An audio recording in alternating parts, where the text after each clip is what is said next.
Today we'll talk about how to tell if the food you're eating is actually aggravating your pain. So in a previous video, I talked about 5 signs to look for that indicate you might have an issue in your back or in your neck or in your muscles that is being driven by your diet. So we talked about being tender around the stomach, having a love-hate relationship with exercise or hands-on treatment, feeling particularly stiff in the morning, having pain that varies day by day with no clear pattern, and generally feeling achy or stiff. That can be signs that the food you're eating could be causing some problems, or maybe it's the food you're not eating. Now, what I wanted to do today is run you through the trial elimination protocol. This is a specific protocol. It's developed by a friend and colleague of mine, Simon Billings. And Simon's an expert in nutrition and an expert in dealing with inflammation, and has helped a number of my patients. He developed this specific protocol as a quick and easy way to tell if there's some common foods that might be aggravating your condition. So this can happen because certain foods that we eat, we can tolerate for a little bit, but sometimes if we keep eating it over time, the body starts to develop a bit of an intolerance to it. And when that happens, you start to get inflammation occurring down through the gut and through the abdomen. That accounts for the tenderness that we talked about in the previous video there. Now, if that happens, we get that inflammation in the gut. Other things can start to get through the gut that shouldn't be there. There are gut bacteria can start to go out, and that can create inflammation now that spreads through the body. It often seems to end up in the muscles and the joints. That's often where it lands. And in some patients, that's really putting fuel on the fire that we're trying to calm down. And we can do all the hands-on treatment we want, but if the inflammation in the gut keeps fueling the fire, the problem just either takes a long time to go away or just keeps coming back. So it's really important to identify that. It's why we screen this in all of our patients, because it's a common reason why people don't get better with treatment, even though the chiropractor's identified the area that is painful there.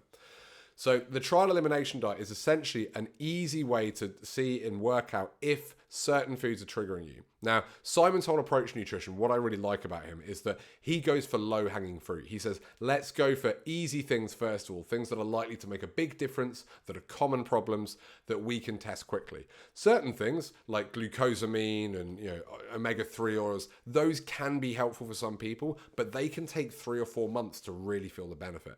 That's a long time to test something out if you're not sure it's going to help. Simon's approach is to look at things that we can make changes quickly and within a couple of weeks' time. So the trial elimination protocol is a way to find out if you're eating certain foods that could be aggravating that. And the way it works is that you either pick one food or you can take the 5 most common ones and you cut them out strictly for 2 weeks and then reintroduce them. And the key is you reintroduce them quickly. And what you're looking for is, do you notice if you feel worse? So, for example, one of the foods is dairy, and that might be the one you want to try first. Obviously, if you don't eat any dairy, then we don't have that as a suspect.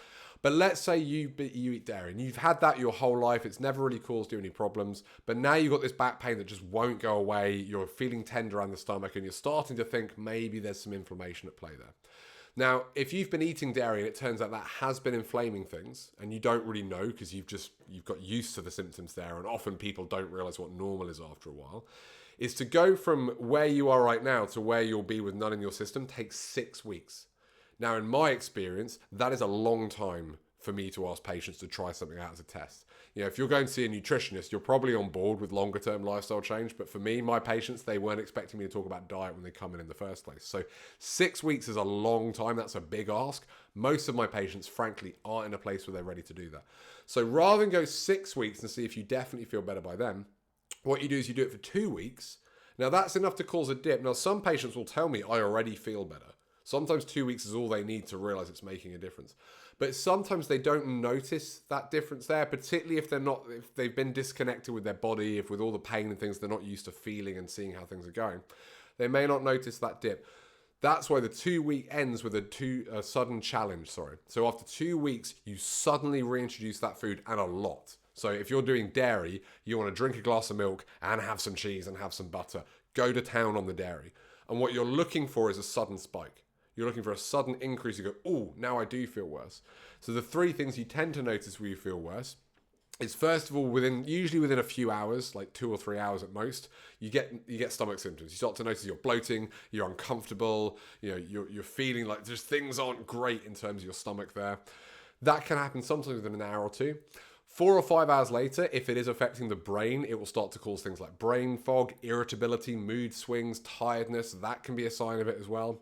And then often it's the next day, that's when you notice it in the muscles and joints. Quite typically, my patients will wake up and go, oh, yeah, that's worse again. Actually, that had been better and now it's gone back to where it was. Sometimes it's that jump up that you notice. If that happens, you now have some data that suggests that this food is affecting you. And when you've got a bit of data, you've got a little bit of proof, it's a lot easier to try cutting it out longer term there. Doesn't mean you never have it again, but you know that every time you eat it, it is going to stir things up a little bit there. Now, for some people, they can take it out for a while and reintroduce this. I had this with eggs. I was eating eggs most days. I realized this elimination trial, they were bothering me. I cut them out for about 2-3 months. And now if I have them once a week, I'm okay. Other things, it may be like my wife, for example, can't tolerate any wheat at all. Even a little bit she can't have. So it depends on the person. But that's the basic protocol. You take the food out, wait 2 weeks, and then eat a lot in one go. So what foods did you try? Well, the 5 most common ones that Simon recommends, and the 5 that I find are the most commonly the ones causing problems, are dairy, wheat, eggs, nuts, and soya. Now, obviously, if you don't have any soya, you don't need to worry about that one. But for the other ones, those are the ones we recommend trying because they're the most common ones that people get an intolerance to. It doesn't mean you're allergic to dairy or lactose intolerant. It doesn't mean that you have celiac disease if you can't have wheat. But it's some people, it's a bit of a spectrum, and some people, it's just bothering them enough that it's stirring the symptoms up there. So you can do it the kind of easy but long way, which is where you cut one out at a time, give it 2 weeks, see if it flares you up. If it does, wait a little bit, try another one for 2 weeks, see if it flares you up. Or you can do the short and sweet version, which is where you would cut out all 5 for 2 weeks and then once per week reintroduce another one.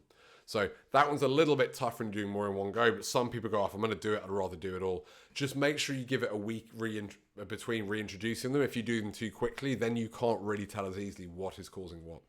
So that's the elimination trial protocol. I will put on our blog post, if you go to our website, we'll put a link to a written version of this as well. This is the handout that we give our patients.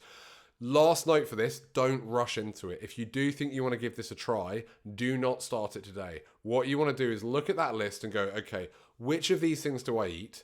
When do I eat them? And what could I have instead? If you just try and muscle it through not eating them at all, and you don't have a plan for what you're going to substitute it with, vast majority of patients by day 5, they are reaching for the crackers in the cupboard because they're hungry and they just want a snack. And when you're hungry is when you have the least willpower. So you want to set yourself up for success. Account for hungry future you and give them something that they can snack on that will be, that won't trigger that thing. It won't have that food in it. So do that and then plan your weekly shop. Make sure you've got it in the cupboard. Once you've got all those substitutes there and potentially you've gotten rid of the other stuff if you don't want the temptation, then you're ready to try it for 2 weeks. But set yourself up for success. I always tell my patients, they say, oh, I'll do that. I say, whoa, read it, think about it, plan it. And I don't expect any of them to start it by the next time I see them. It's better to just take a little bit of time to plan, set yourself up for success, than get halfway through and give up, and then you feel bad, you beat yourself up, and you don't even know if that food's bothering you, so you're back to square one. So I'll pop that there below. As always, any questions, just let us know.